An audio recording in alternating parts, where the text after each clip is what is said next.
नीकी कीरी में कल रखें, भस्म करें लश्कर कोट लाखें।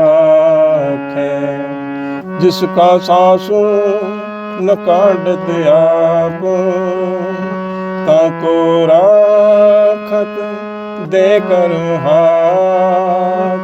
मानस जतन करत बो भात, तिसके कार तब बिरथे जात। मारे न राखे अवर न कोई, सर्ब जिया का राखा सोए। काहे सोच करे रे प्राणी, जप नानक प्रभु अलख डाणी।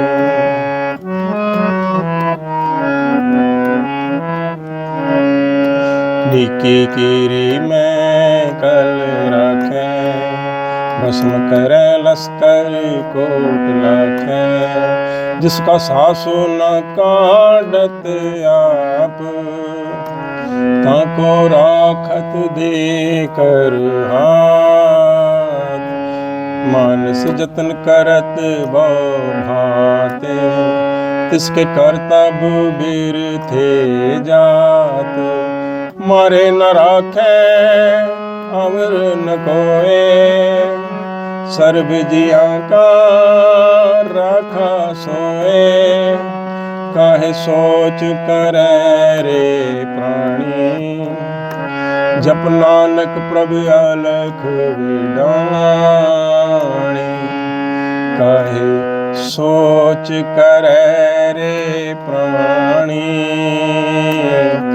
जप नानक प्रभु अलख डाणी।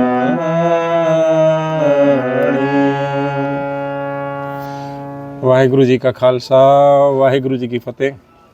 गुरबाणी कीर्तन कथा की श्रृंखला में आपका स्वागत है। हरि जस गायन करते हुए, हरि नाम गुण गायन करते हुए गुरु जी उपदेश करते हैं। नीकी कीरी में कल राखे, भस्म करें लश्कर कोट लाखे।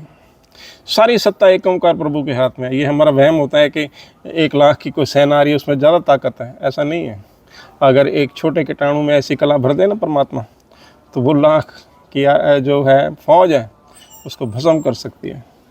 जिसका सांस न काटत आप, ताको राखत देकर हाथ। हम समझते हैं उसके हाथ में सत्ता है, उसके हाथ में सत्ता है, लेकिन करने कराने वाला प्रभु एक है। एक ओंकार प्रभु के हाथ में सारी सत्ता है। जिसका वो चाहे श्वास रखना चाहे तो फिर उसे कोई नहीं मारता। जिसका सांस न काटत आप, जैसे खुद नहीं ना मारना चाहता, ताको राखत देकर हाथ, तो वो किसी भी तरीके से उसको बचा जरूर लेता है। मानस जतन करत बहु पात, इसके करतब बिरथे जात। अब द्वैत में, अहंकार में कोई मनुष्य कोशिशें तो करता है, कितने तरीक़ों से करता है, नुकसान पहुंचाने का, किसी को मार देने का, तो इसके करतब बिरथे जात। लेकिन अगर एक ओंकार प्रभु रक्षक है तो उसके जितने भी किए हुए कार्य हैं वो सफल कभी नहीं होते। मारे राखे अवर न कोय, सर्ब जिया का राखा सोए। सारी सत्ता प्रभु एक ओंकार के हाथ में है। मारने वाला, बचाने वाला वही एक परमात्मा है। सर्ब जिया का राखा सोए, सारे जीव जंतुओं का रक्षक वही एक ओंकार प्रभु है। काहे सोच करे रे प्राणी, जप नानक प्रभु अलख डाणी। तो भय है ना जो, तो यह है हमारी भक्ति के मार्ग में एक रोड़ा है, समझ सकते हैं। तो जब आत्मा को एक ओंकार में विलीन होना है, तो ये विश्वास है कि कर्ता पुरुष प्रभु है, रक्षक भी प्रभु है। तो जो निर्भव प्रभु है, एक ओंकार प्रभु, उसके सब आत्मा मिलती है तो वो भी निर्भव होती है। तो ये प्राण, ये सब प्रभु की अमानत है, वो जब चाहे ले सकता है। तो ये जो भय है ये निरर्थक ही क्यों, बहुत ही हानिकारक है। इससे हमारी सारी शक्ति क्षीण होती है। तो इस भय से हमको मुक्ति करनी चाहिए। हमें ये विश्वास करना चाहिए कि एक ओंकार प्रभु का दिया हुआ शरीर है, जब वो चाहेगा वो ले भी लेगा। तो ऐसी चिंता में पड़ने से व्यर्थ है। ऐसे एक ओंकार सर्वशक्तिशाली एक ओंकार प्रभु का हमें आराधना करनी चाहिए, जिसका कोई वर्णन भी नहीं कर सकता। काहे सोच करे रे प्राणी, जप नानक प्रभ अलख डाणी। ऐसे प्रभु का हमें जाप करना चाहिए। सो ऐसा गुरु जी उपदेश करते हैं। हुई गलतियों के लिए दास क्षमा का प्रार्थी है। दास को आज्ञा बख्शें। अरदास करें कि ये कीर्तन कथा की श्रृंखला आगे भी इसी तरह से चलती रहे।